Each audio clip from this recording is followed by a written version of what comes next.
what I call the administrative services that provides functions across the district. So Office of the CEO, Jack Liang's going to talk about the Business Operations and Strategy Group, Digital Solution, Human Resources, and then Kathy's going to talk about the Finance and Accounting Group, and Caroline Lobdell is going to talk about Legal Services with Bob Baumgartner on our Regulatory Affairs, and Joe Gall will talk about our Regional Utility Services. So first I'm going to tee off is the Office of the CEO. So we have an administration group, and we have two programs, communications and community engagement, and government affairs. So when you look at the budget, we've downsized to 24 FTE. So it looks like the budget is really reduced. And what we did is when programs incubate within the Office of CEO, then they get moved into the programmatic space. So the administrative services has moved to Jack Liang's group, as has the Culture, Equity, and Learning group. So that's why there's a reduction. But the programs that I am incubating is going to take 2 more FTE that's proposed in this budget. And it's our emergency management program at Clean Water Services and enhancing our ability to attract grants as part of the Chief of Staff's program. So we have a reduction in materials and services, but the 2 FTE is to be able to incubate those 2 programs. And then when I'm done incubating, it might shift into a programmatic operational group. So with that, I wanted you to see in administration, I have all of the executives within this group, and it's how we manage the different programmatic and department portfolios between all of us. So within the Chief of Staff, the government affairs, the emergency management, and the grants analyst. So we're incubating those programs. And then with the Chief Utility Relations Officer, which is Joe Gall, he's overseeing the communications and community engagement group. So you can see how we're getting ready to spin those programs off. We added the engineering and water technology group. They're not in the Office of the CEO, but Rick Shanley, I'm supervising that group and helping them incubate their programs. And then we also have the Ann Lee, who's my executive management analyst. So really our strategic focus, And this book has a lot of pictures of Mark Joggers. Oh, I know. Have you ever replaced his position? Yes, so our new Chief of Staff will start on May 20th of this month, and her name is Elizabeth Edwards. Yeah, so I don't want to call her the new Mark because she's sort of her own. But yeah. Okay. So the strategic focus for this group, so it's found on pages 139 to 153 in the budget book. So I talked about the program transfer to business operations and strategy for the admin services and the culture and equity and learning group. And that's a really nice 2 program changes that are really in its operational phase.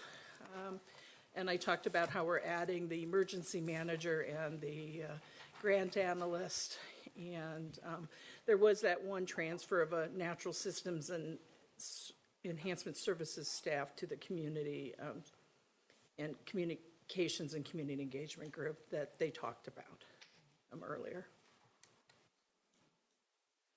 So for communications and community engagement, they're really focused on more deeply implementing our programs as it relates to community engagement, sort of our strategic partnerships as well for both business as well as internally. So you're going to see some roadmap development on that. It was really important to really mind map where all of our efforts are as it relates to our partnerships.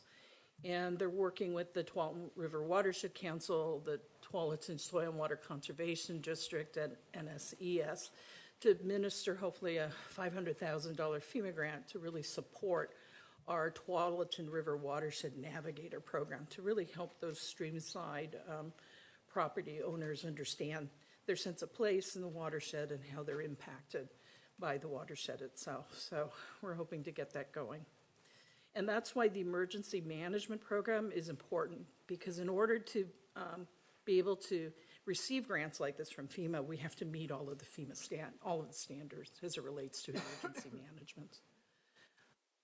For government affairs, we're really looking to expand our legislator and agency outreach and our educational efforts about what it is that Clean Water Services does and how we advance and work on our legislative agenda and priorities. And we have a really nice working relationship with the GR team at Washington County.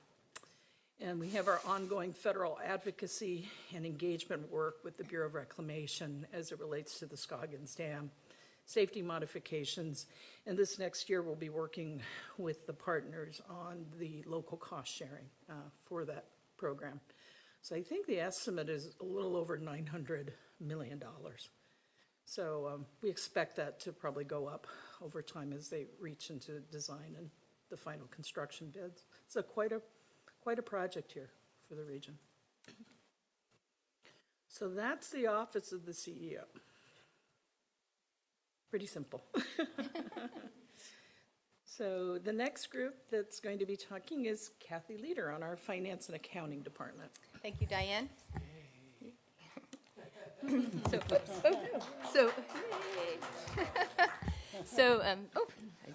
don't want to go too far ahead. So finance and accounting, we have 17 FTE in our group. We do a broad spectrum of different services supporting our operating groups. We have accounting services and financial reporting. We do budget planning, development, and administration. We do utility billing and collections. We do the debt management and treasury for the groups. Here's our budget in numbers. The main increase in our budget, 12%, is our personal services, and that's really the add of 1 FTE. So I'll slide over because that's where we talk about that. So we have the people strategy going on in our group. We are adding 1 financial analyst in 25, and we did a mid-year reclass of a program support specialist to a financial analyst this past year, so it'll be a full year of that promotion. We're putting this financial analyst positions in place to support the operating units in developing and monitoring their budgets throughout the year. These individuals will also be assisting with updates to any of the financial plan documents, like the cost of service study or any of the indirect rate studies. So a key position for our group that's going to add value to the organization. We're also investing in technology in this next year. We purchased the Gravity software for development of our comprehensive annual financial report, so the annual report we do each year. Buying this software is really going to give us some efficiencies in development of the report itself and some levels of accuracy too, and checkpoints in the document itself. So we're really excited about implementing that piece. And I think the product you're going to see is going to look pleasantly, more in the visually very pleasant, similar to our budget document. So Gravity software is the key feature on this? Yeah, that's it. There you go.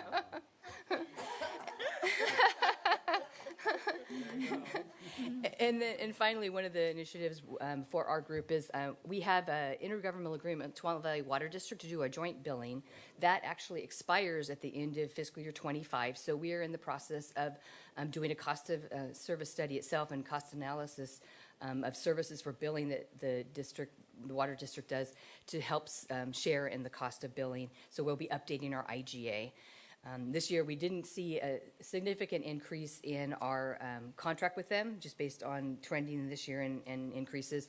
But next year, we might see a difference in what we pay for billing service. Can I ask? You sure can. The question I'd ask is on that very topic, because I've heard the water district say before that they're not sure that they're capturing all their costs in terms of what they do for us. Is there ever any analysis to see whether we should just do our own billing?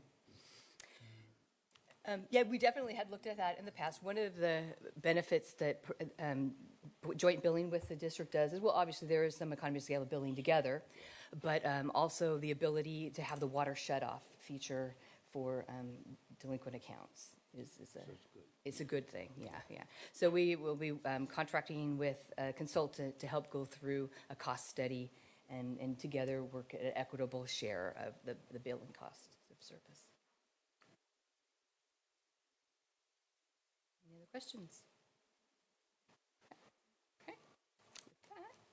I'm going to turn it over to Jack Liang.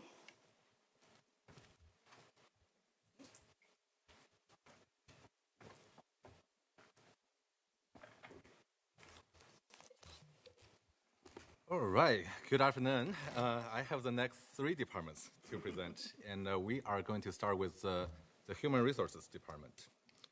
So our Human Resources Department is currently a department of 10 FTEs that covers the full scope of human resource functions. And this is a key department that drives and facilitates our people strategy throughout clean water services. As you have heard, some of those initiatives that are in departments, that are in programs, in our operations, human resources is actually the support team that drives that and facilitates that behind the scenes. Our budget this year is relatively flat. We have a 4% increase on the personnel budget, which is pretty much our cost of living adjustment as well as performance increases. Excuse me. The materials and services budget is a 5% decrease. That's mostly contributing to some one-time projects coming offline, as well as some efficiency findings in our budget to be reduced. So HR is really a department that continues to innovate without a whole lot of financial investment. And we're going to go into a little more details on their innovative initiatives. So HR is a department that's responsible for our talent management within clean water services. And we look at our talent management through the experience journey of an employee from starting as a clean water services to the time when employee departs from clean water services. The first stage that we look at is the recruitment, pre-boarding, and onboarding experience. And we pay extra attention, try to proactively recruit for our talents, as well as we are revamping our onboarding program in partnership with Culture, Equity, and Learning to ensure that our experience for our employees to start goes beyond that first day orientation, but it's actually a more extended, a more immersive experience for the employee to get to know clean water services in their first 6 months. And then we move on to during the time when the employees are with us, we first look at the engagement and performance management. As Diane has mentioned, that we pay a lot of attention to our employee engagement. And we have incorporated the Gallup survey, but also at the same time, we are constantly working on clarifying our roles and responsibilities, clarifying the labor relations through the labor agreement, as well as working on our employee performance management to essentially modernizing what are the qualities and what are the skill sets that we're looking for. In the past, we have a heavy focus on technical skills, a little less focus on behavior skills, and we're notifying that we actually do need to look at behavior skills a little more than usual. And then we talk about learning and growth. You have heard a lot from other departments, our operation department, engineering department, about offering the opportunities to learn and grow within the organization. So we have partnered with all programs, with all departments, to ensure that we have career pathing within the department, within the programs, so our employees can actually build a long-term career with continued changes within clean water services. We are also looking at the leadership and supervisor training theory, as we believe that we are a department of 10 and we can only do so much directly, but we trust the power of our leaderships and supervisor team to actually be our advocate, be our satellite out there. And also we are looking at a lot of internal promotional opportunities. As Logan mentioned earlier, our best resource is our internal staff, and we're looking into how do we invest in our internal staff and continue to find opportunities to promote them from within. The last part of the employee experience journey is related with departure, whether if it's related with retirement or whether if it's related with a departure for other opportunities.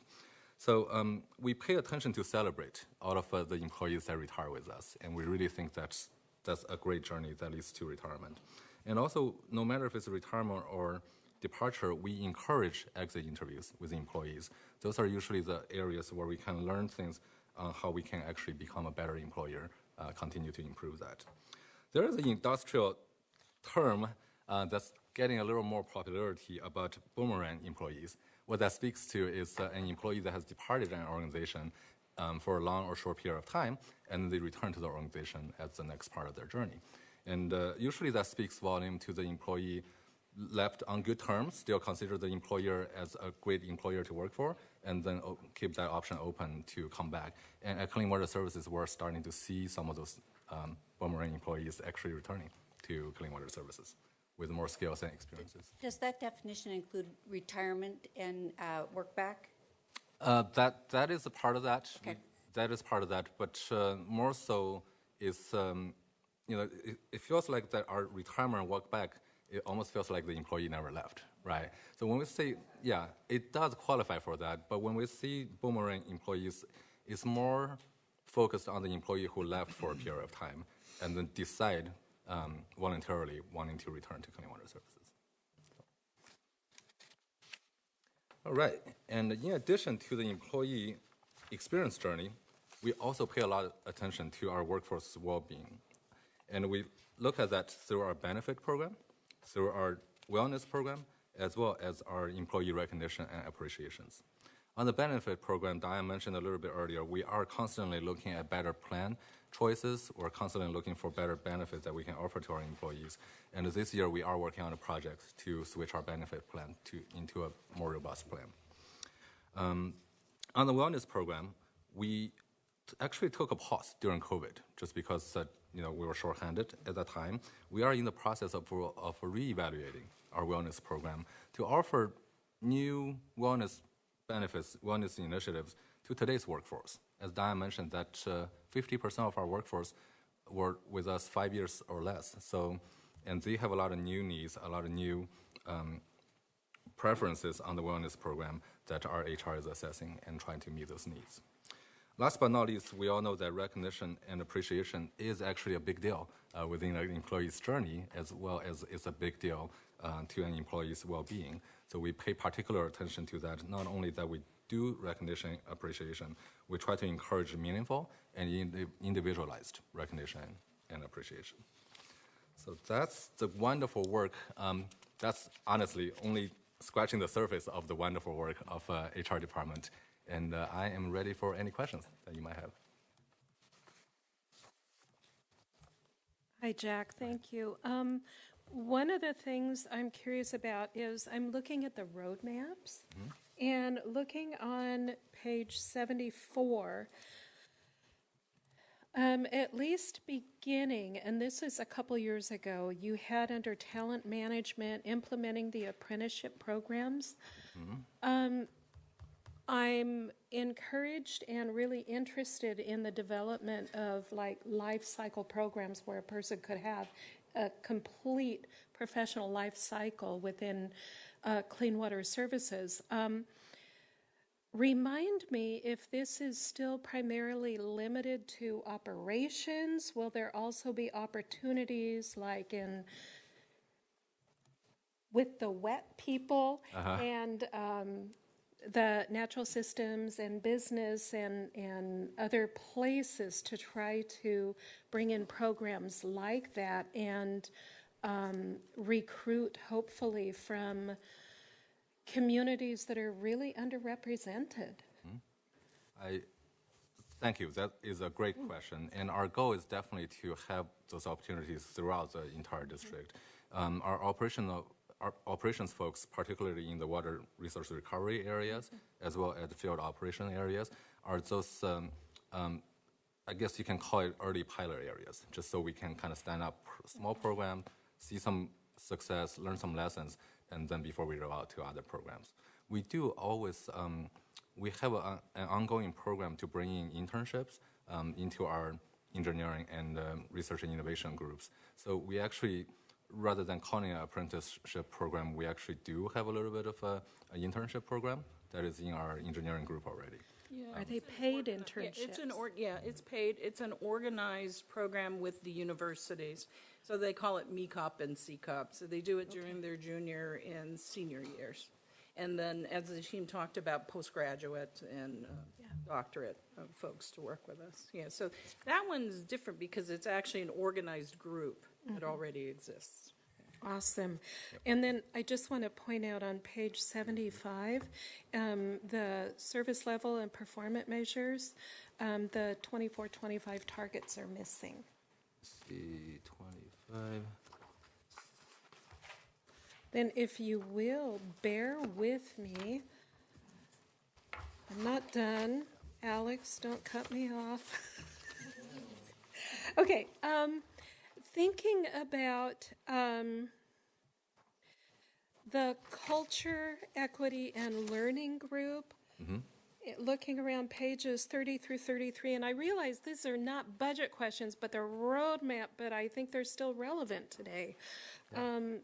Thinking about, I'd love to know a bit more about what Equity Lab is, and then also I think that on the center of page 33, where it talks about co-creating and reporting on equity metrics that align with those 4 desired focus areas, I just want to endorse and thank you for recognizing those 4 areas. I think they're really important.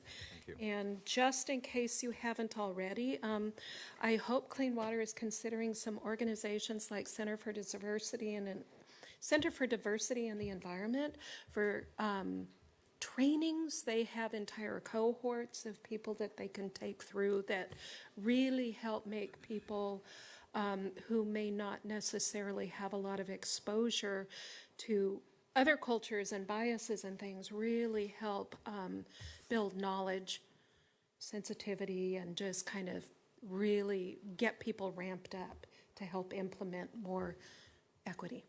Thank you. Thank you, Eileen. Just a quick comment about that is we are actually reporting on our equity metrics at our July board learning. So we would like to invite you to kind of comment and observe that portion of our board learning session. Yeah, thank you. All right, any other questions on human resources? Okay, no more questions. We'll move on to Digital Solutions Department. And Digital Solutions Department is a 22 FTE department that has 2 programs under the department. And this is our naming convention for essentially our information technology group. So on the 2 programs that you see on the slide, we can oversimplify the left side as the software side, which is the IT business applications. And the right-hand side is more of our hardware infrastructure side, which is the infrastructure and digital security. And their service provisions are listed under each one of those programs. So digital solutions budget, unlike our human resources, technology is actually an area that costs some money to innovate and costs some money to modernize. So we actually do have a 16% increase in our personnel services budget, as well as a 27% increases in material and services. And the majority of that increase on the material and services side is the increased need for software applications, as well as increased licensing need, as Kathy had mentioned some of those before. With the 16% personnel increases, we actually, not all that 16% is increase of the total budget. There were actually some transfer-ins from other departments. That's part of that. We did have 1 vacant business system analyst position that was transferred in from regulatory affairs, 1 vacant data analyst position that was transferred in from research and innovations, and 1 redesignation of a cybersecurity manager position to catch up to the market level of the roles and responsibilities, and 1 redesignation for senior IT technician to create career paths. So all 4 of those did not actually create a new FTEs within the big picture. There were just some transfers that made it look like an increase in our digital solutions. There was 1 24 media ad of a network administration position. That was actually an additional FTE in FY24. So we will, as I mentioned, that our material and services is actually the big increase in digital solutions, and we're going to go into a little more details in the next slides.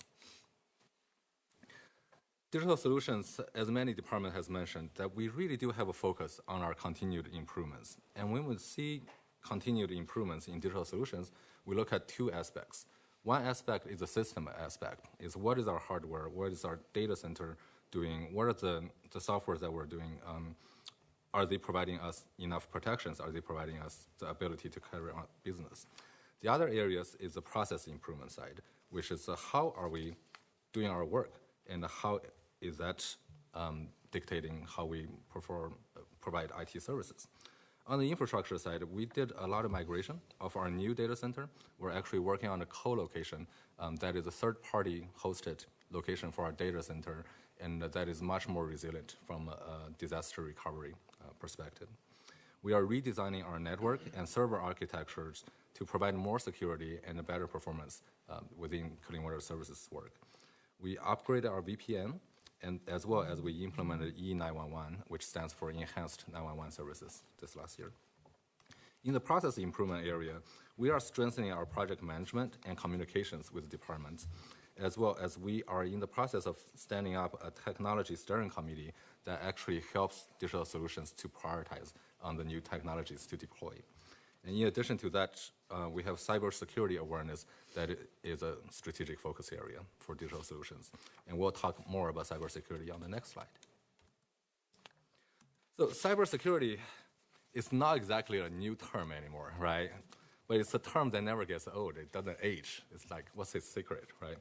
So it's every year there's new challenges. There's new technologies. The bad actors out there are looking out some new ways to penetrate our systems to really take advantage of businesses. And we hear horror stories about certain organizations getting penetrated and then are actually in a very bad place. So this is one area Clean Water Services doesn't take lightly and spend a lot of investment and attention in these areas. On the capability side, we increased our intrusion detection and response software. We did vulnerability management, endpoint scanning, email detection, firewall improvements. I have to say, with all those improvements for the last 2 years, we're in a much safer position with cybersecurity compared to even 2 years ago at Clean Water Services. And then in addition to that, we did a lot of testing and training. We do have an annual training for all employees that is mandatory to raise cybersecurity awareness. And we did a tabletop exercise in emergency kind of situation, and then kind of iron out our protocols in a data breach or a cybersecurity kind of incidents. And then we did an external penetration test and had a lot of great improvement areas identified for Clean Water Services to improve in the next year. Question? Given that CWS relies, contracts with TVWD for customer billing for the UUA and local contract service areas, have you worked with TVWD so that you're assured of their level of cybersecurity implementation? Yes, as a water utility, they take cybersecurity really at the forefront of their concern, and they have a really great group over there that's managing their system. But absolutely, because we have to protect that data. Yep. But what I wanted to share is this intrusion is very real. We've had intrusions at Clean Water Services. There was a case where they loved to impersonate me, and some of it's coming from Uzbekistan. I mean, that's how crazy this is. And we have they know where these intrusion things are coming from, to the point where they ask they think it's me asking Kathy to do certain things, but the team is very good. But we've had a circumstance of fraud where people impersonate a vendor and they're trying to change banking. So those are very real things that are occurring at Clean Water Services. And the team at Digital Solutions, they do it with a very efficient way, but I am concerned. There's a lot of traffic from EPA and from the Cybersecurity and Infrastructure Agency that there's specific intrusion and concerns related to our, what we call our SCADA systems, so our supervisory control and data acquisition systems, and they use it to take control of treatment facilities, as an example. So this is an area that we're going to continue to have to invest in and to protect our systems, and the threats are very real. Yeah, absolutely. Just piggyback on the SCADA system, that is one of our most critical infrastructure software that we use. And what we did is actually put it on a separate network, so it doesn't have an easy cross-traffic between our normal internet traffic with our critical systems. Oh, we're not taking it lightly. Thank you. So investment, this is where we talk a little bit about investment.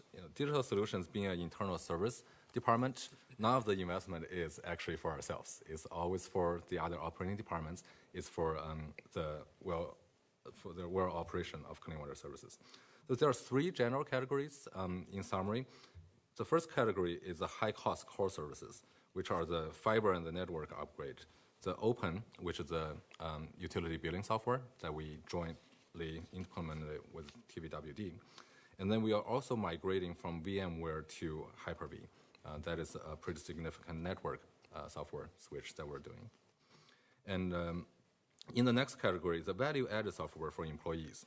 So these are employees' software that's deployed to each employee's devices, including Asana, which is project management software, Miro, which is an online collaboration software, as well as Copilot, which is the newest Microsoft's version of AI software that can help. We're doing beta testing, so there's not a wide rollout for that. There's a number of other things within that category, which adds up to about $300,000 additional investment in that. And those are all due to increasing need of our employees that made us having to purchase more licenses and increase our footprint in those existing softwares. Last but not least is increasing our capabilities of $127,000 roughly investment, and that's mostly in two areas. One is the cloud infrastructure, where we're actually migrating from on-prem management of our data into the cloud management of data. And the other area is cybersecurity that we are taking it very seriously. Did we mention about cybersecurity yet? That is our number one priority. How do you spell cybersecurity? And that concludes digital solutions. Is there any questions for this department? Right. So we'll move on to the next department. The next department is the Business Operations and Strategy Department, and it starts on page 155 of the budget book. So this department has 5 programs. As Diane has mentioned, 2 of the programs were new this year, which is administrative services that provides our centralized business admin support within Clean Water Services, as well as provides the board and CWAC coordination. And many of you have worked with some staff in those capacities. And then our Culture, Equity, and Learning is also a new program that we're transferred into Clean Water, that's transferred into Business Operations and Strategy. And that is the group that focuses on our culture, equity, and learning. And they are actually our central driver and facilitator of our equity, diversity, and inclusion strategies, our employee engagement strategies, as well as employee learning and leadership development within Clean Water Services. The other 3 programs that are existing in business operations, starting off with business opportunities and operations. That is the program that actually look at our internal opportunities to improve business processes.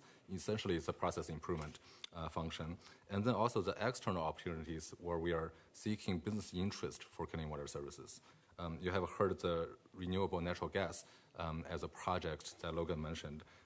We actually have a strategist from this group that partners with our operations, partner with our engineers, as well as our CEO to explore external opportunities just like that. And then our procurement group currently is sitting within this program as well. And then we'll move on to risk and insurance management. That is a very, very standard and excellent risk and insurance management program that actually manages our insurance portfolio, manages any liability claims, any workers' comp claims. Everywhere that we feel that we need to insure our risk, this program actually takes care of that. Last but not least, we have our strategy development and enterprise performance program. That is the program that's facilitating our strategic planning across the district, our performance excellence, our financial strategies, partnering with finance, integrated planning, as well as strategy delivery and project management. So if you look at the budget changes in this department, you're going to see a whopping 128% increase in our personnel services. And that is primarily due to the transfer of those 2 programs into this program. For your convenience, we actually did a base comparison, which actually brings those 5 programs apple to apple across the years to see where we changed. Actually, we're seeing a 6.1% personnel change, which primarily is COLA plus performance increases. And then material services stays flat at about 1.2% change. So we're not making any much additional investment into this department. So within departments' focuses and strategies, let me start on the internal first. So within the department, as it is still relatively a newer department, a younger department, so we're doing a lot of department building and team building within the department. As you heard, that we have 2 programs moved into the department from Office of the CEO. And then we also focused on recruitment and filling multiple vacant positions within this department so we can carry out the mission of the department, including a learning coordinator in our culture, equity, and learning program, which is actually going to change our game at Clean Water Services on our support for employee learning. And then department culture, we actually are focusing on better employee engagement through the Gallup action plans, as well as focusing on cross-functional integrations. Your first impression, just hearing about what this department does, you probably hear like there's a very diverse skill set, very diverse capacities. And how do we actually mix those programs so everybody work together in a package of the services? That is kind of the department's strategy. And in doing that, we can actually offer better services to other departments within Clean Water Services. So outside of the department, this department's mission is really supporting CWS for success. And starting from the performance excellence, which is worth mentioning, as Diane mentioned, that we completed our very first performance excellence light application this year, received a lot of great feedback on where we can improve as an organization in terms of performance excellence. Also, at the same time, I think it's worth mentioning that we also received a lot of kudos on the areas that we did right, and those are the areas that we actually have a good idea to say, let's not change that. Let's keep doing what we're doing right. And then we have continued development and updating the roadmap. So the roadmap book that you see in front of you is facilitated by this department and the strategy program. And optimizing business processes and develop business opportunities. And then in the area of the engage and learning organization, we facilitate a Gallup survey and action plan. This is still early information. I want to say that we're in our year 3 of our Gallup survey. I haven't seen the end result yet, but what I'm hearing is our participation rate increased even more. What that means is that from a participation perspective, our employees are generally getting more interested and more engaged with the Gallup survey. And then we're revamping our employee onboarding program in partnership with HR, and we had 2 sessions so far. So what we did is we built a 6-month immersive program for our new employees to get to know Clean Water Services. And we speak from our mission, vision, value, to our history of Clean Water Service, how we were formed originally, what kind of organization we are, as well as to the more practical about what's our operations and what kind of regulatory compliance limitations that we're challenged with. So we're really trying to basically set the tone right in the first 6 months of any employees joining Clean Water Services, so they actually get the full picture. So far, the feedback has been very positive, and we actually quoting directly from some employees that said, I have never experienced an onboarding program like this, and we really appreciate the investment in our well-being here. And then we launched the first CWS-wide leadership learning program, which also a very, very successful learning experience. We had about 15 participants in the program, and that ranges from our early managers or even folks that are about ready to become managers within the organization. And then through that program, I feel that not only that they learned essential skills to be successful in their next role, but also they build a great connection within the organization that they can actually bounce ideas back and forth with. So it's a great program. And then we are in the process of developing a curriculum-based supervisor training program to provide essential skills to all of our supervisors. So next page, supporting CWS for success. Now you have heard equity, diversity, and inclusion efforts in almost all departments that was presenting today. And I want to say that this group actually helps facilitates and supports all of those efforts within the department. And our belief in equity, diversity, and inclusion is being pragmatic and practical. And also we focus on infusing EDI efforts in department operations, which is why you're hearing a lot of those department operations actually has the EDI footprint in there. In the CEL group, the Culture, Equity, and Learning, we are partnering specifically with human resources and other departments to diversify our workforce. And then we're partnering specifically with our procurement on diversifying our suppliers. So those are the 2 very focused areas that we do. And in addition, we stood up 2 ERG groups, which are the employee resource groups. One is the Multicultural Committee, the other one is the Gender Equity Network this last year, and the employee feedback on that has been very positive. There are many other projects, went too fast. There are many other projects within this department that is worth mentioning, which is listed on the slide. I'm not going to go into details in each one of them, And again, we're only having enough time to scratch the surface with all the wonderful things that happen in this department, but it truly is a department that's supporting CWS for success. With that, I will finish my presentation and open it up for questions.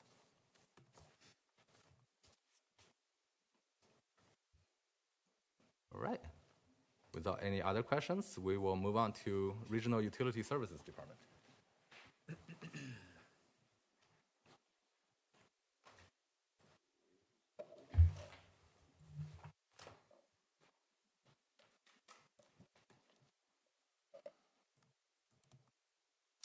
Good afternoon again.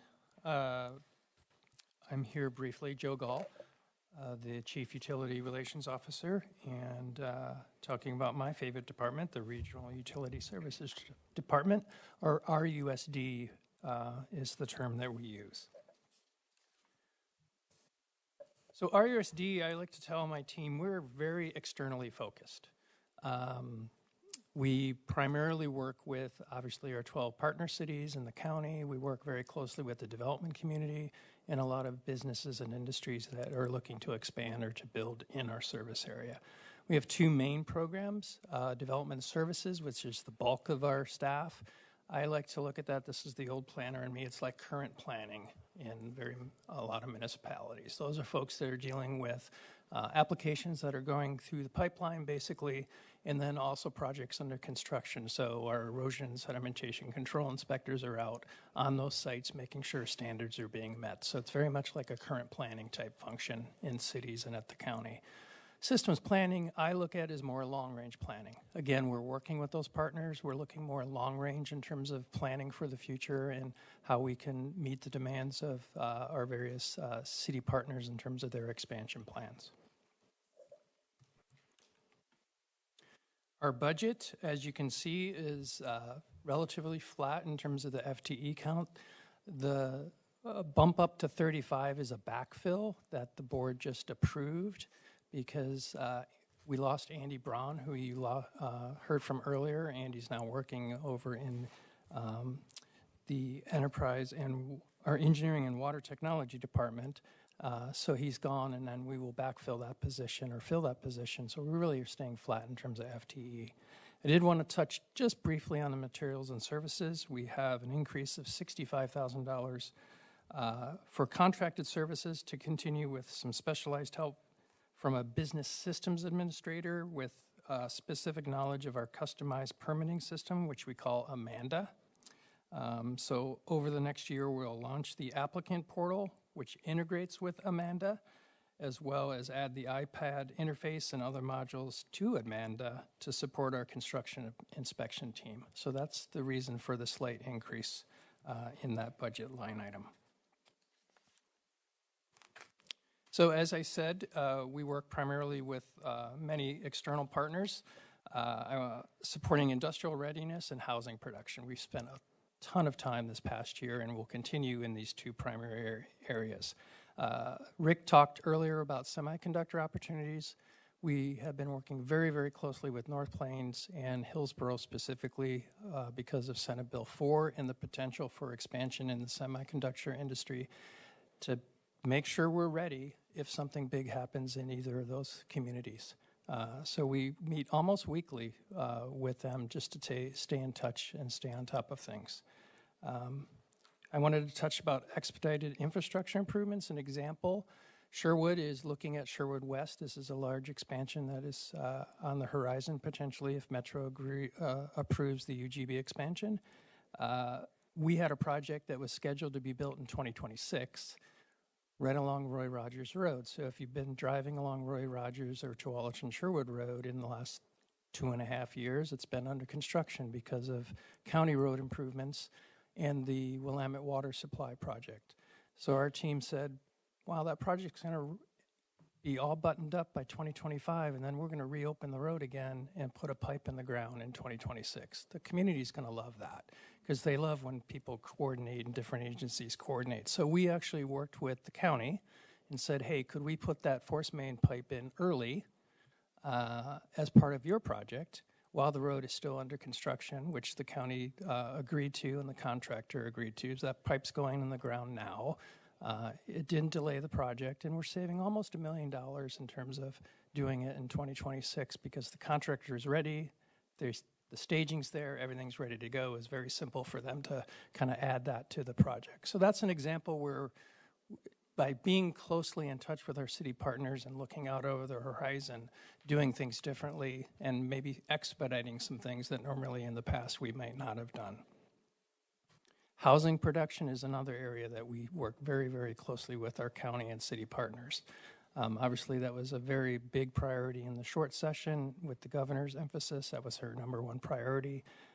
A lot of legislation was being proposed, so we worked very closely on my team, the planners on my team, worked very closely with Tracy Rainey, who understands how to work down in Salem and who to talk to in the legislative body. And we were very much engaged this session and will be in 2025 because we have a role to play in that. We can actually help housing production if we're involved and at the table in many ways in terms of legislation and the work that's going on in Salem.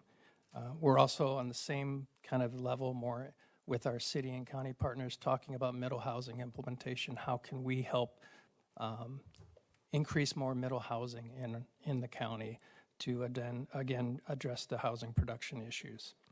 And then planning for expansion, we're very, very busy because our cities are very, very busy.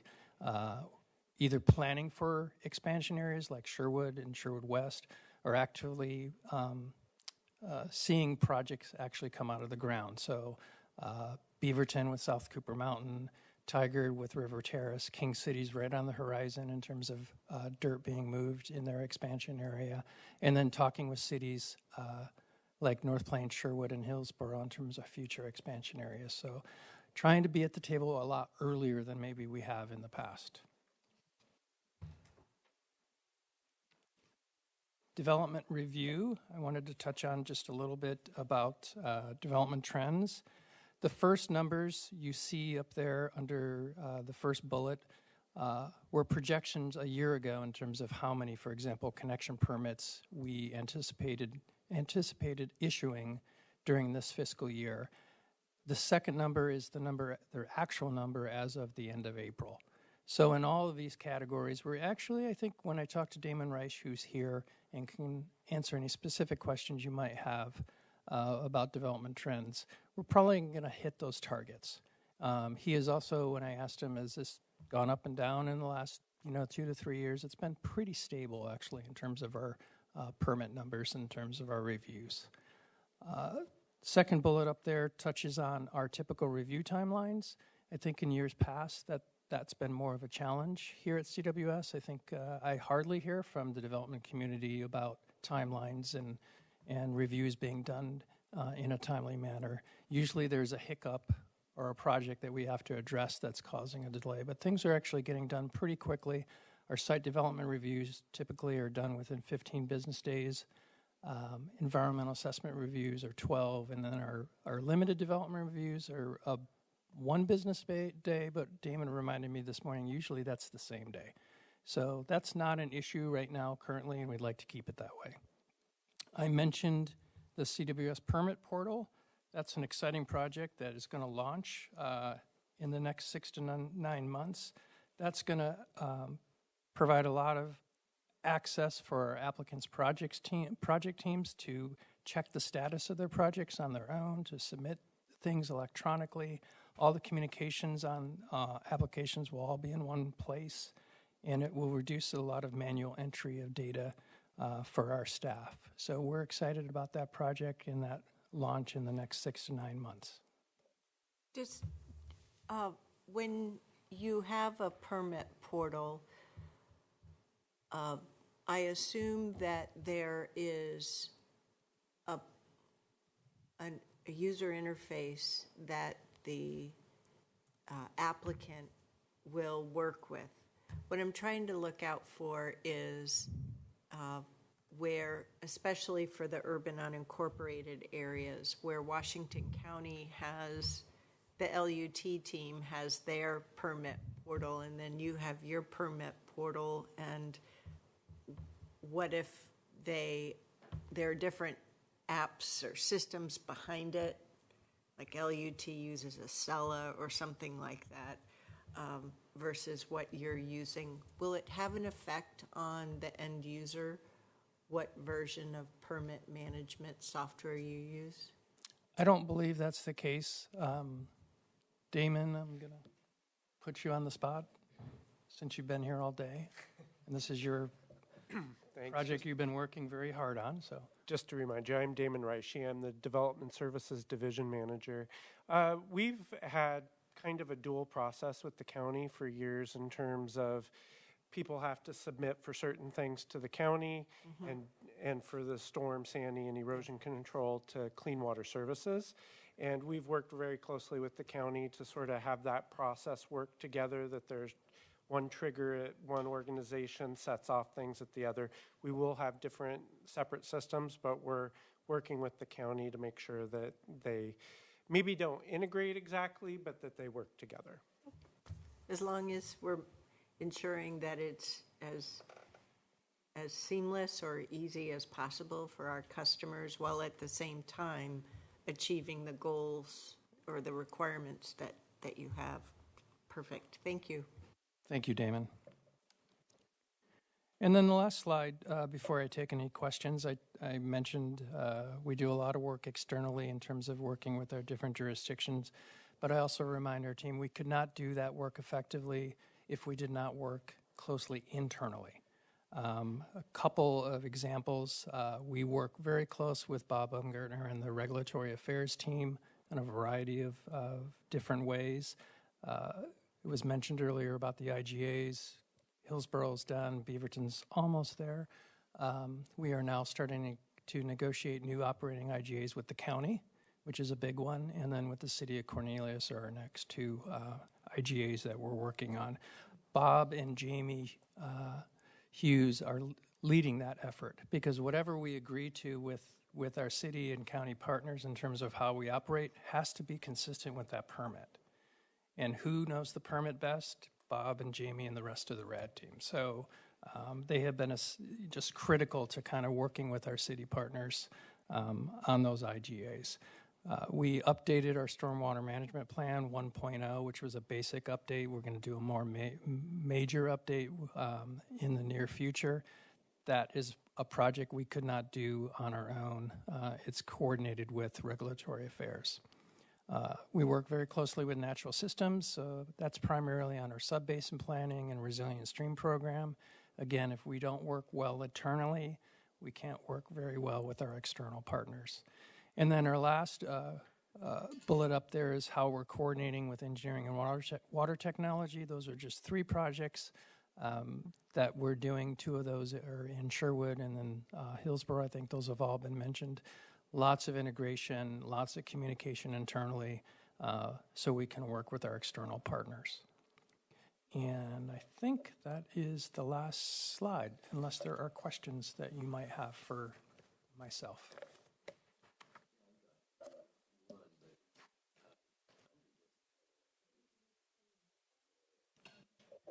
So I'm looking at the roadmap book on page 88. I think that's under the same section that you were just talking about, right? And they've got service level and performance measures, and the target for 24-25 is basically all NAs. And I noticed the same thing on another one. So does that mean you've outsourced those to another department, or?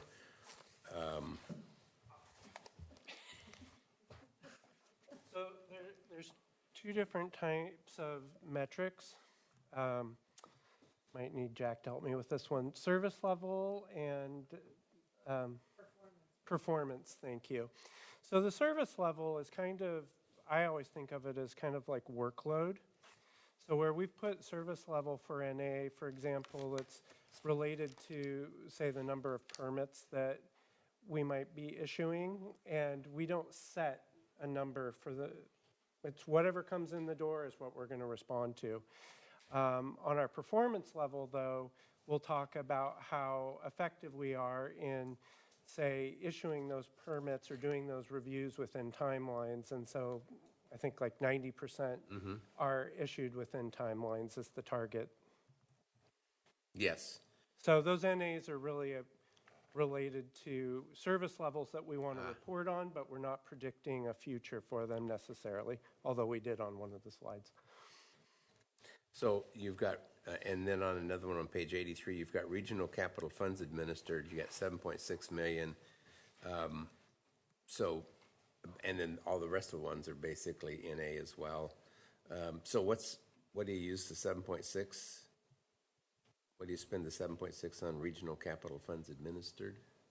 They control those. So, well, I know they control them. I'm wondering, so does that come underneath the capital? Should I see that in the capital improvements? Yeah, and it may Well, shift. With okay. the shift of some of the work that Andy took with him over to capital, that roadmap may shift now and shift over to that future Okay. roadmap. That's kind of what I was wondering. Okay, Yep. that's all. Thank you. Thank you. Other questions? Okay, thank you very much.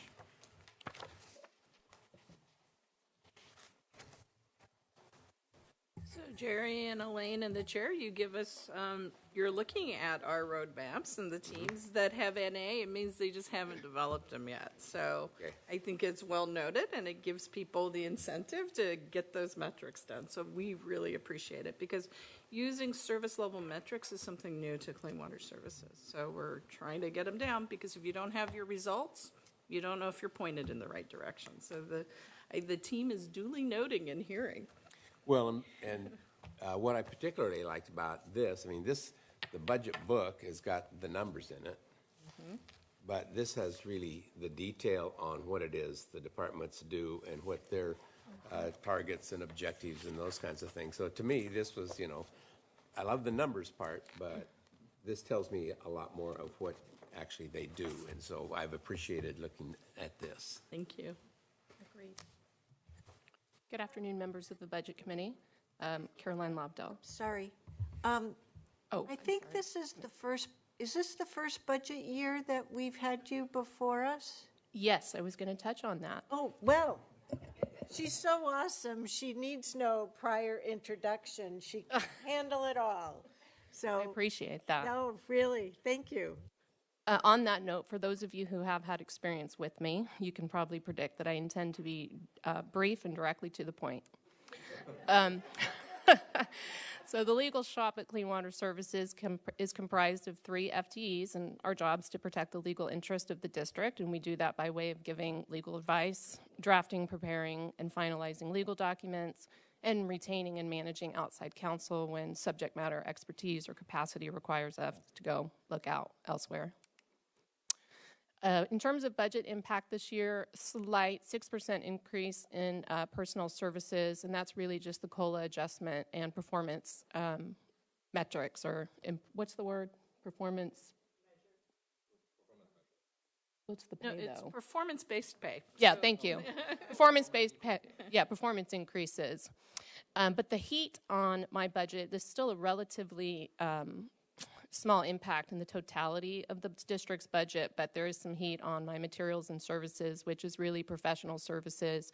And there is a percentage increase of 72%. So I want to address why I felt the need to raise that number. And it really is on that external professional services with the new role of Chief Compliance Officer, which I also serve as, that marriage between the legal compliance and compliance district-wide. I anticipate over the next year that I will need to have some subject matter expertise. And additionally, there's some policy work that we have some policies that need some review in terms of compliance, and just have been in place for a long time without a fresh legal eye, and I plan to address some of those in the upcoming year. One change worth mentioning to the Legal Services Department is that I am in the process of finalizing a start date, and she hasn't made an announcement to her current employer, but to in-house a little bit of different subject matter expertise than what we currently have on deck, and that is to include employment law and labor law, general publicly entities, governance in general, and public records. So, any questions?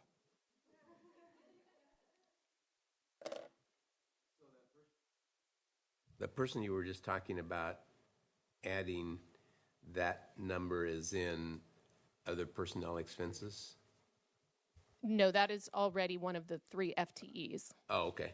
There's a vacancy right now that I just staffed. It took me a little while to figure out what the subject matter expertise I needed to complement my skills and where I could use help.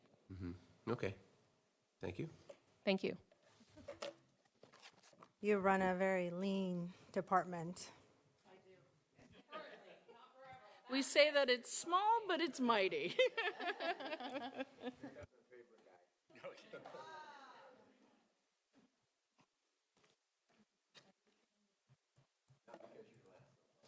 Oh, that's what I thought. Well, I am last. Appreciate everybody's patience. I might not be as short as Caroline, but I'll try to be as direct as Caroline was. But does she get to throw as many chemical names at us and biological terms that I've never heard of? And no, but she can run circles around us with all the legal stuff. That's right. Each their own. Subject matter experts are wonderful. If members of the budget, committee, if you would turn to page 203, I hope you can then follow along with me during this presentation. You heard earlier of the importance of the regulations in driving what we do at Clean Water Services. We do own and operate publicly owned treatment works, and we are a very heavily regulated industry. We receive regulations directly from Oregon's Department of Environmental Quality, and we also see regulations either directly or through DEQ from the Environmental Protection Agency. We have to comply with water quality criteria, the water quality regulations, air quality regulations, as well as learning how to use the clicker doohickey. There you go. Thank you, sir. And I'll try to touch on just a few of the regulations that we are wrestling with over the next year or have worked over the last year. You'll see in the slide that every one of our 3 groups under the Regulatory Affairs group has the term services in it. Rick talked about matrix management. Logan talked about matrix management. We in Regulatory Affairs could not be successful without a lot of support and integration with the other programs and other teams. Much of what you've heard about today, moving things around, I think has really helped us make that work much more effectively and much more efficiently, which is important because much of what our compliance services program does goes beyond just making sure we stay in compliance now and with our permit, but we really are working hard to figure out what we do with our next permit, the permit after that, and even looking out 3 years. Just from a very personal perspective, I got into this business a long, long time ago and did have some influence on what drove some of the treatment facilities at Clean Water Services. And what's very clear is we work on a generational basis for what we upgrade and what we do. So it makes a lot of sense for us to be thinking out 10, 20 years for our planning purposes and what we want to do and achieve. And much of what compliance services is doing now is looking at that long-term compliance strategy and trying to figure out how we craft our way there, both to be in compliance and perhaps more importantly, to influence some of the compliance requirements so that we can achieve our purposes. Our environmental services program a few years back would have been called our pre-treatment program. The name correctly implies we look much more broadly than just the industrial control and are really looking a lot at pollution prevention, working on complaint responses. So if somebody has some grief about what they see in one of the creeks or streams, we have a program to go out and figure out what's wrong with that, help them fix it, and we work very closely with our co-implementers, the cities and the county, to do that. Have established a real strong relationship and a real strong program. We also realize that treatment won't solve all of our problems by itself, and so we are looking at how we do pollution prevention and do it effectively. Our laboratory services program, I like to brag about because I think they're one of the most effective, efficient laboratories I have ever been associated with. Our turnaround times are measured in days where most are measured in weeks. We do that to provide a service to our customers. That's what allows us to help our customers be as nimble as they are. One of the big changes in our laboratory is most of our monitoring used to be related to compliance. We still have a lot of compliance monitoring and analysis to do, but we are really shifting to projects, supporting research programs, because that's what our customers need. And if I can figure out how to get, there we go. Oops.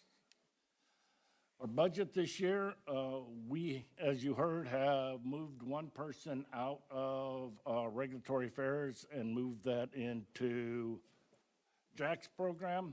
And that really is because our data management requirements with the DEQ have become so complex, we really need a different skill set to manage that. And it's best to move it out to the people who like to do that.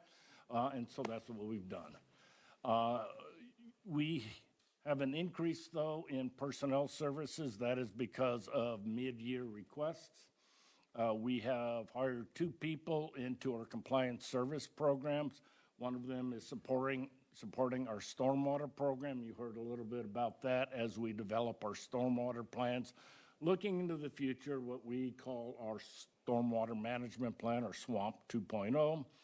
And the other one is helping a lot with our more complex compliance reporting, but more so to make sure that we have the infrastructure needed to do all the sampling we need and the reports we need in a timely and efficient manner. It's getting too much to rely on somebody's memory, especially somebody like me. So now I would like to walk through just a couple of our program areas and touch on a few of the things or aspects of it that others have touched on. In our environmental services program, we do still a lot of work with the industries. We've got a very strong working relationship with the industries in our county. My good friend Andrew mentioned planning for the future, planning for growth. So we've been reaching out to the industries to make sure they understand what our needs are and we understand what their needs are, and we capture that in a commitment in their permits so that we're not confused as they grow, that we get the information we need in a timely manner so that we can help them not have, or we can help them in their growth and not constrain them because of infrastructure on our part. We've done a lot of improved permitting, so our permits are much more direct, much clearer of what people need to do and need to be in compliance, and that has really helped out in that we now have better controls of some of the industrial sources. For example, working with nitrate and Rick and his team, because that is influencing our ability to do the biological nutrient removal that we'll touch on in just a little bit.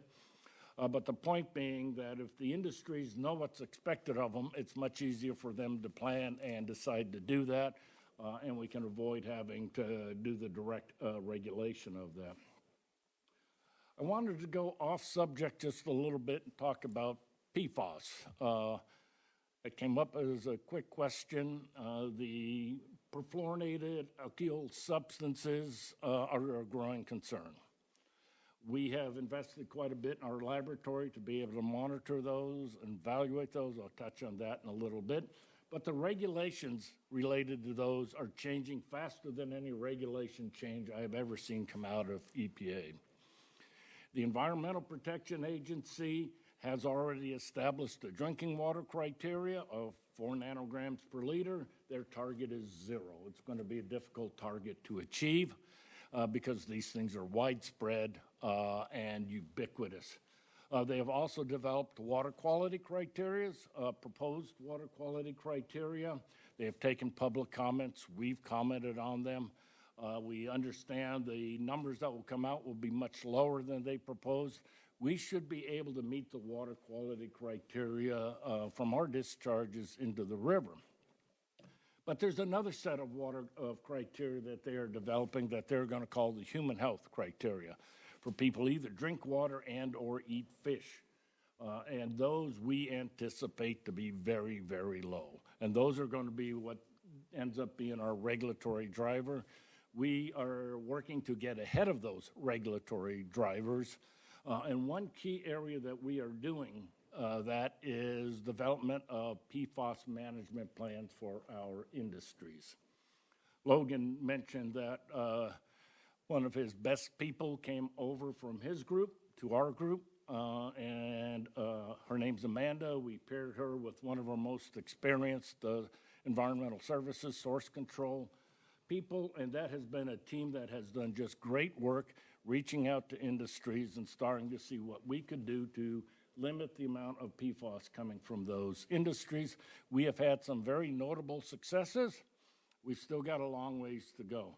What's important about that, though, is across the nation, people are looking at this source control to be one of the key steps we do to try to limit the amount of PFAS entering our environment.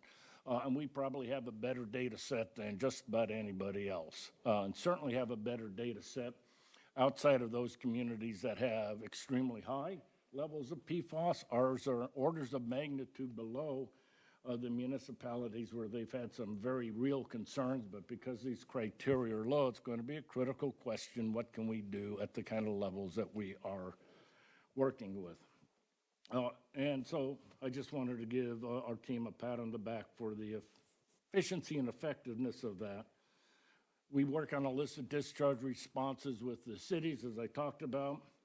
We are also working a lot on reuse. We've worked with the state of Oregon, Oregon's DEQ. We got legislation passed to have them take a much closer look at the reuse program. So we are both working on what those regulations may look like with DEQ, but our source control program is also looking at the kind of pollutants that we get from some of the industry and commercial sources that may constrain our ability to do reuse. And we've had some remarkable success again with voluntary efforts once we explain what's going on with our industries to reduce some of those pollutants.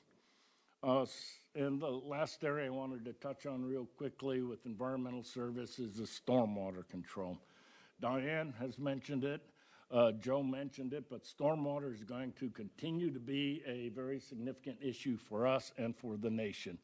EPA has identified that the one sector where pollution is still growing in the United States is stormwater. Because of that, they are really looking at strategies to reduce stormwater. With the groups from NSES, we have identified some very innovative ways to try to integrate our programs, to integrate stream enhancement with stormwater control, as well as do that stormwater work. Part of the IGAs that you heard Joe talk about will be how do we make that happen. And when we've talked about the Stormwater Management Plan 2.0, that is really what we are trying to figure out how to achieve.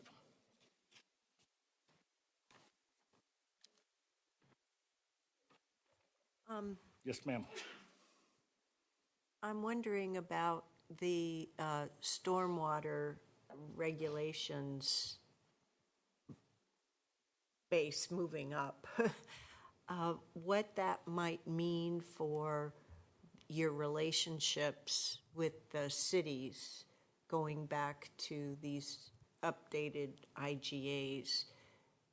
Do you foresee a time, or maybe you're already doing this, where there will need to be more education, both with the city public works folks as well as with their development side, so we can co-create solutions versus having to have institute requirements on them?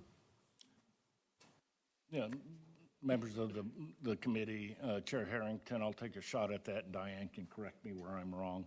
That's much of what we are trying to do with what we've called the SWAMP 2.0. I think the interactions Joe and the rest of us have had with the cities of Beaverton and Hillsborough have really worked to create what we are calling some sort of, or an adaptive management strategy. Okay. So the solutions that we look at for our area may not be the same as the solutions that the cities look at. Their drivers may be different. A good example is the city of Beaverton, right? They've got some very dense area that they need to work with, and their plan has to focus on that very dense area.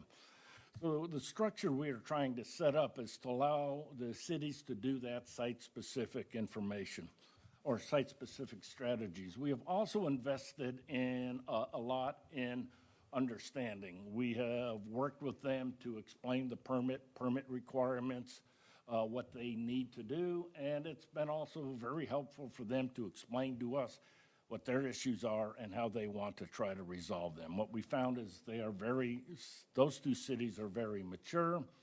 Some of the other cities are not quite there yet, I don't think, and we will be working with them on the education, whether we support them, and other strategies for bringing the cities along.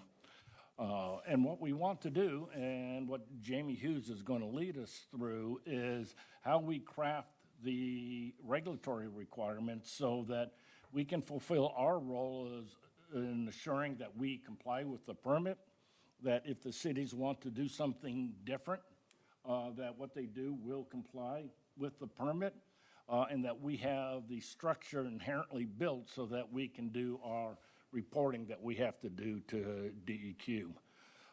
We've talked a lot with DEQ about that, and so far we're getting a lot of support on this strategy for adaptive management, believing it will allow us to do a better job. Thank you. Apparently I did okay.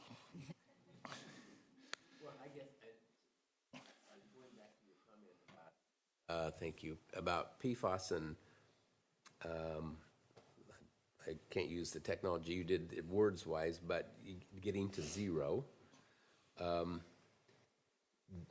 Is that an aspirational, or is that going to be a mandate? And do they give you guidelines on how the heck we get there, or do they even know how to get there?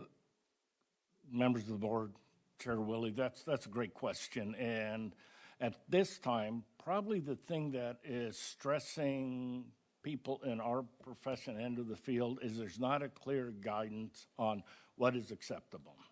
And so the 0 is clearly aspirational. The 4 is the target for the drinking water program. But what we really hope to be able to get from EPA and DEQ are the targets that they believe are going to be safe as we take this, what I think will be a long-term strategy to reduce PFAS. Because it's going to include banning the use of it or banning the production of it. So it's going to be a long-term strategy. And what would make us feel much more comfortable if we did have those explicit targets about what's achievable. And I think EPA wants to develop those, but we're still quite a ways out. Are there any? Yeah, just a comment. It's kind of mind-boggling to me that we have 44 people assigned to regulatory affairs just to stay in compliance. It takes 44 people to do that. That's a message in itself. It is a message in itself. Many of those are with our laboratory, and we'd be glad to give you a tour of our laboratory and see the kind of work that we do. We've got it. Yeah. We had it. Mm-hmm. You have indeed. Yeah, we even had to do little experiments. That's right. Were you out of town? Yeah, she was. Oh, yeah. okay. If I might, Director Willie was asking about the new human health level of 0. Has the EPA or anywhere in public health in the United States had any other factor chemical where the human health measure is 0? I don't know that we have. So this is new ground. I mean, look at particulate matter, right? It's not good to have any of this crud in your lungs, but the acceptable level isn't 0.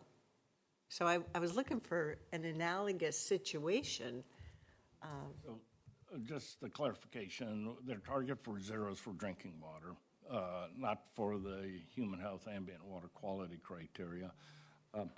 But There are some other parameters where their aspiration would be to get to zero, and we know we're never going to get there. Lead is a good example of lead in water. So there are those, and that's a little bit different than setting the target that is at a threshold that is safe for a certain proportion or risk value, which is what we are looking for at this point. Well, thank you for reminding me about lead. Yeah. Yes, ma'am. Yeah. It's very bad for those human developing brains. Got it. And Commissioner Treese, anytime you want to tour the lab, feel free to give me a call. I like to show it off. So does our team.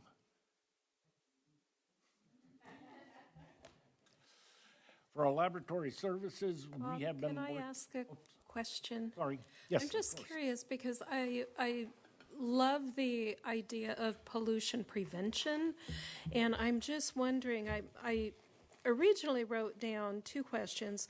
Where are your best opportunities for that? And then what are the most intransigent? And I'm guessing PFAS is going to be one of your most intransigent pollutants to deal with. But are there any kind of happy opportunities out there? Yeah, we have had success with the pollution prevention program we've implemented, but it's been more on a sector basis. Well, the auto sector, for example, where we've done the green industries, they have been very responsive in developing best management practices so that they can announce that, and that has been persuasive. One of the big hurdles that I've always found with pollution prevention, it really comes more from when I worked on it at Oregon's DEQ, is it's very difficult to show what did not happen because you did your work. So it's very difficult to quantify. And for those who don't know, I am an engineer and I like to be able to put a number to it. So it's a struggle for us who want to be able to quantify the effectiveness of it. I do think PFAS will both be one of the more intransigent issues that we need to deal with, but I think it's also one where we have a lot of opportunity. Any other questions before we move on? With our laboratory, we are improving our efficiency. We've moved satellite labs out to the plants, and what that allows us to do is provide more immediate response than we have before, and it also allows us to provide a laboratory person who can help do the instrumentation, maintenance, calibration, verification, and that if something does go haywire at the plant, we've got a lab person out there to help try to sort out what is going on with that. A little bit about the supplies. Over the COVID period, we found our laboratory supplies got much more expensive and much more difficult to get hold of. But there's a silver lining to that because that forced us to do a whole lot of work trying to figure out where we could get better service and better distribution. So actually, we expect our costs and some of the supplies to go down over the next year or so. The analytical support, I will note that we are measuring the PFAS now in about 100 parts per quadrillion. Commissioner Wiley, you asked me once and I gave you a lousy answer for a comparison, so I'm going to try to give you a better one. That would be like one drop in 200 Olympic-sized swimming pools. Or, I don't see it.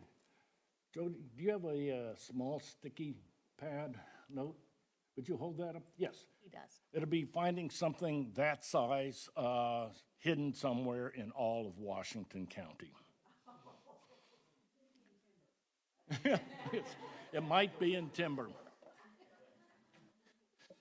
But I wanted to touch a little bit on aluminum also.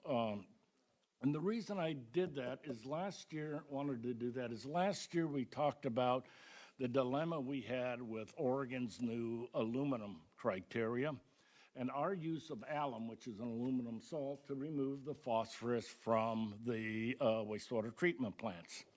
And you have also asked about the chemical supplies that Logan talked about and his hope that we would be able to reduce those in the future.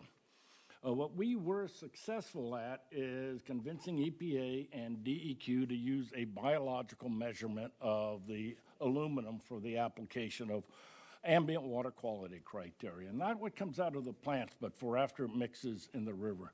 That was a huge lift for us and a huge benefit. And so our regulatory affairs team got together with Logan's team and Rick's team and created a team to see what we would do with that information and how that would influence both the regulations and our future permitting, construction out to 2 or 3 permit cycles. And to be fair, that was the most interesting and efficient efforts I've ever been involved in my career in environmental programming. So the question we had last year was whether we could figure out how to meet both of them. That's no longer the question. The question is not whether we will be successful, it is how successful we will be. And we have started the discussions with DEQ, and Logan's absolutely right. In the future, we will be putting out less chemical, less of the aluminum toxicant into the river. And I wanted to bring that up because I think it does such a good job of illustrating the effectiveness of these matrix efforts. We're also going to start doing the 6-PPD, quinone, bacteriophage, and a bunch of other method development. I expect over the next few years, we will be having to figure out how to provide a lot of support to our co-implementers. You asked me about stormwater, the education of stormwater. I think as they start developing their programs, they're going to have a lot of questions about the quality of their stormwater, and I expect we will be asked to help provide that information. As you can see, our lab team, they're an eclectic bunch. But they seem to get the work done, and they're all using the appropriate safety equipment. Somebody is notably missing. Yes. What can you say? But, yeah, well, we should have. I didn't think about that in this day and age. But you had asked about our Ripple building. That is progressing, well, on time.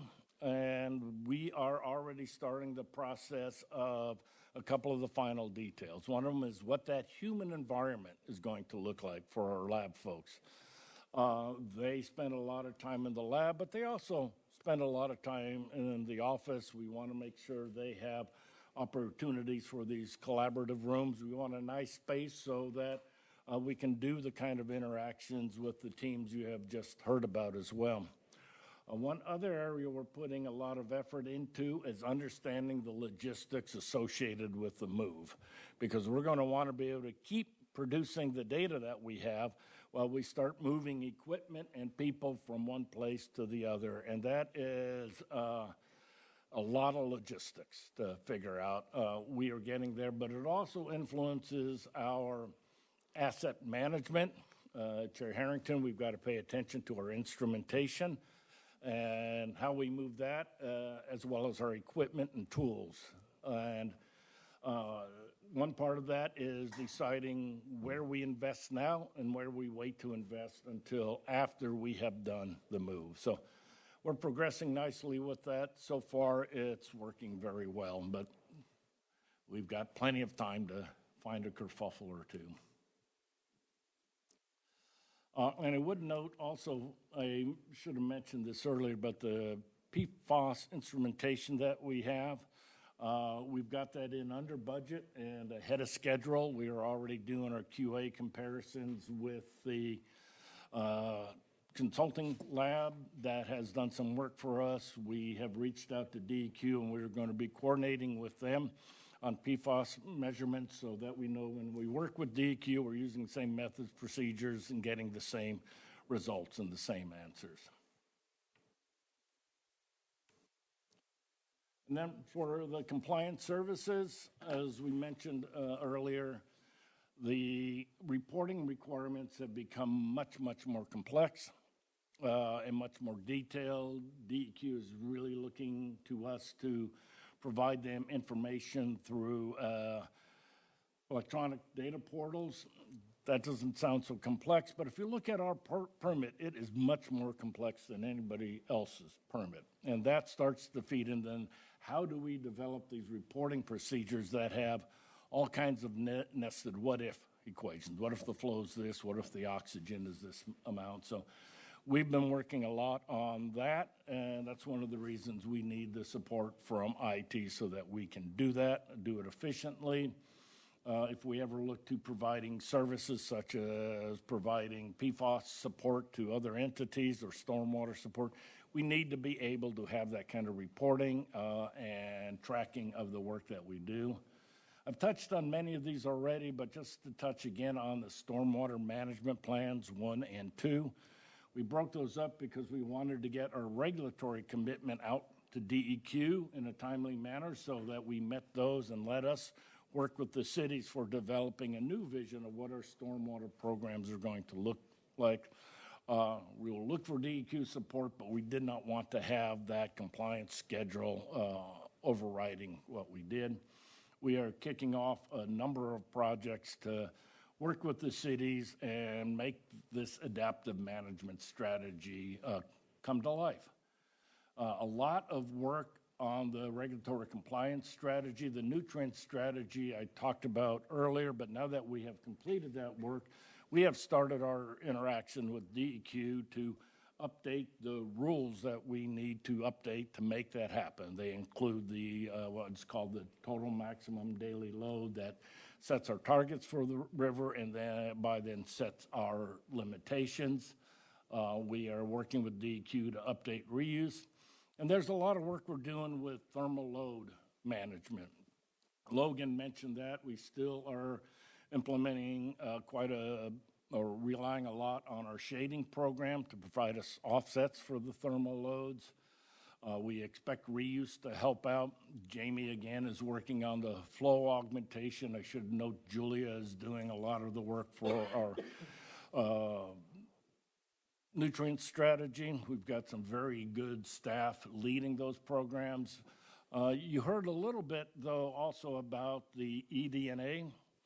The environmental DNA gives us a tool that we have not had before. Our permit requires us to do biological monitoring. It has not been all that effective the way we have done it, but the environmental DNA is going to give us a tool that I believe will ultimately really help us answer a very difficult question, and that is all that we're doing, is that making a difference for who lives there and the environmental impact that we have. And I think that's actually a very exciting change in our business. Are there any other like utilities that are on the forefront or have experience with eDNA, or are you having to take other experience from I don't know where, academia maybe even, I don't know, to try and apply it here? Now, I'm not aware of other utilities that have used the eDNA for the general environmental benefit. There are other programs that have. And let me give you an example. The state of Alaska has used eDNA to help them track their salmon runs. Yep. And so, and I'll touch on this now then, we're using the eDNA to help us get a better understanding of when the coho salmon are moving up the main stem of the river. We're doing that because one of the standards that is going to be most difficult for us to achieve and work with will be the temperature standard that's designed to make sure we don't impair that movement of fish.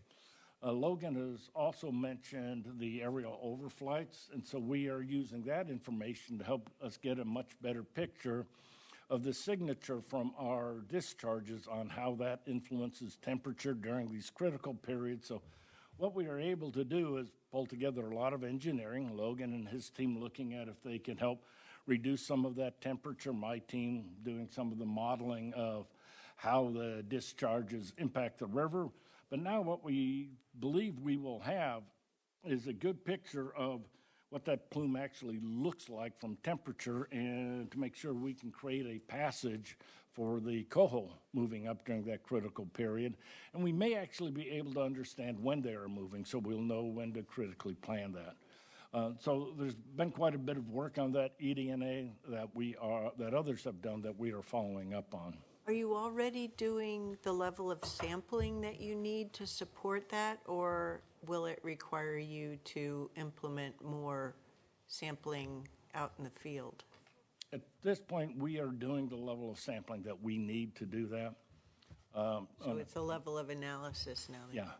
And Chair Harrington, I must admit I've got a strong bias. If anybody asks me if we should do more sampling or more analysis, it's easy for me to go to yes on that. So you'll probably have to find somebody more level-headed than I am to answer that. That's right. But I think we've got a very good program for getting that data. We've got a very good program for collecting the data we are doing for the PFAS and for the compliance. At this time, I think that helps us. I think we will have to grow sampling in the stormwater program to help the various municipalities out. Can I ask another question, an ED&A question? Are you also doing snapshots of any portions of the river or the watershed of what is there now versus what might be there in the future? I'm thinking about, and this is a tricky one, but I'm thinking about things like freshwater mussels, which might be pretty environmentally sensitive. Now, you could improve water quality, and they could move in, and that might demonstrate improved water quality from a functional perspective. But if they don't move in, it's not necessarily because the water wasn't improved. And so I'm just, what other purposes are you thinking about for the ED&A? And so Dr. Blythe Layton, she is not here. She's been leading up our work on ED&A beyond just what's required for the regulatory arena. And she's also been working with the Tualatin Watershed Council, doing some work with the ED&A. And some of that work is designed to define who is there, right? There are some very interesting results, both with the mussels and with the cutthroat, coho, and steelhead. For example, we were finding some signatures of steelhead where when we snorkeled, we didn't find any. So it's so far been very positive. Unfortunately, Blythe knows that a lot better than I do, but the results are interesting.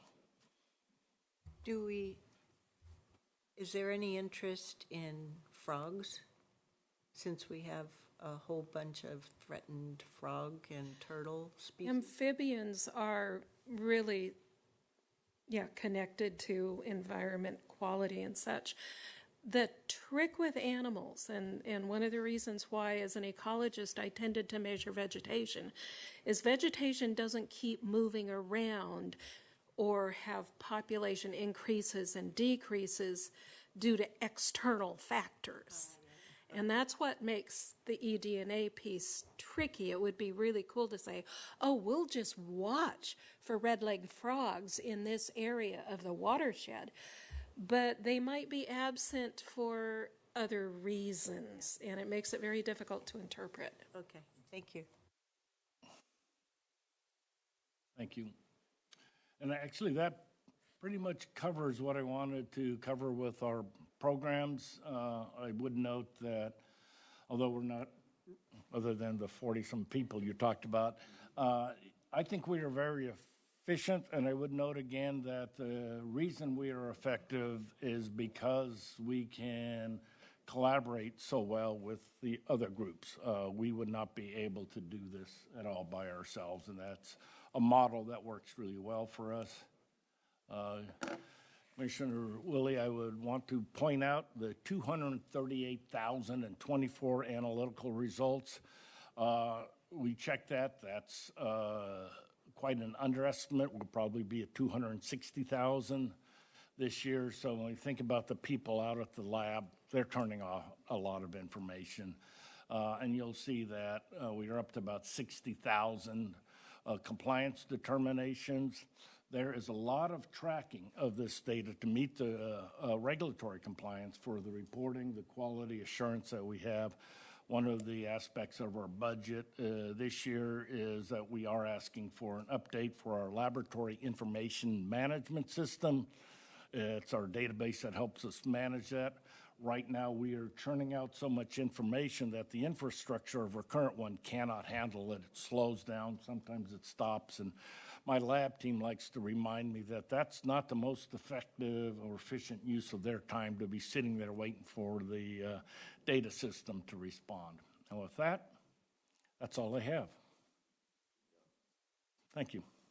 Well, I know, Chair Pham, we still have some work to do as a budget committee. So where are we at? Well, I think this is the time that we invite public comment.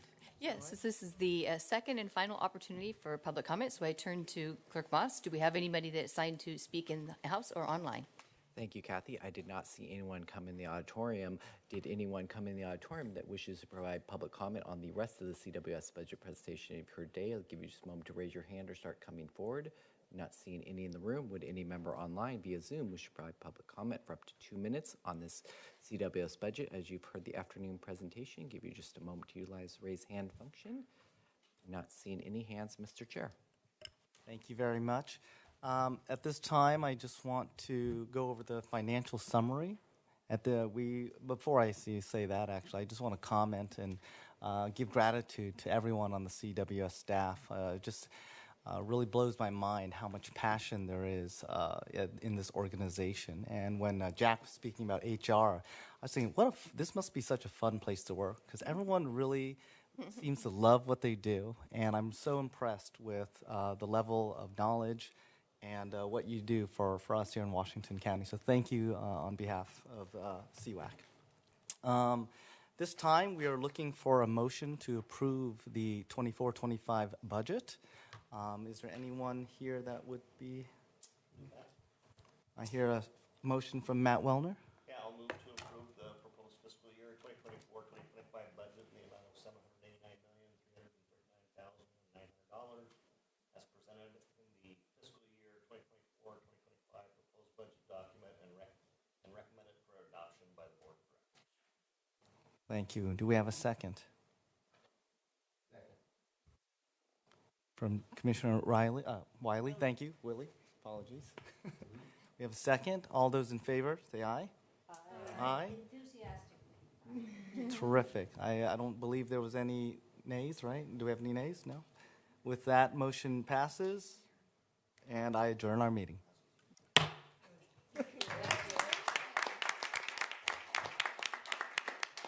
we actually made it. Great budget in brief, by the way. Thank you. Thank you.